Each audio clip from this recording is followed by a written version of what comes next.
चला आज तुमच्यासोबत प्रोटीन रिच अशी लाडूची रेसिपी शेअर करते, जी की वेट लॉससाठी पण खूप फायदेशीर आहे। त्यासाठी इथं मी 250 ग्रॅम फुटाणे घेतलेले आहे, तुम्ही 500 ग्रॅमही टाकू शकता। त्यानंतर काजू, बदाम, मखाना आणि डेट जी असते खजूर ती 100 ग्रॅम घेतलेले आहे आणि बाकीचं जे 50 ग्रॅम घेतलेलं आहे जवस, त्यानंतर चिया सीड्स, दुधी भोपळ्याच्या बिया, सनफ्लावरच्या बिया, पिस्ता, अक्रोड सगळं काही 50 ग्रॅम घेतलेलं आहे आणि डिंक अंदाजे घेतलेला आहे, विलायची घेतलेली आहे थोडीशी।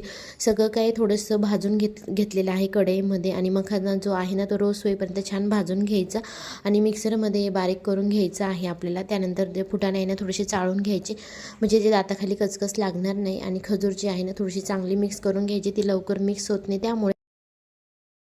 आणि डिंक जो आहे तो तुपामध्ये छान तळून घ्यायचा, थंड झाल्यानंतर वाटीने किंवा मॅशरने मॅश करून घ्यायचा।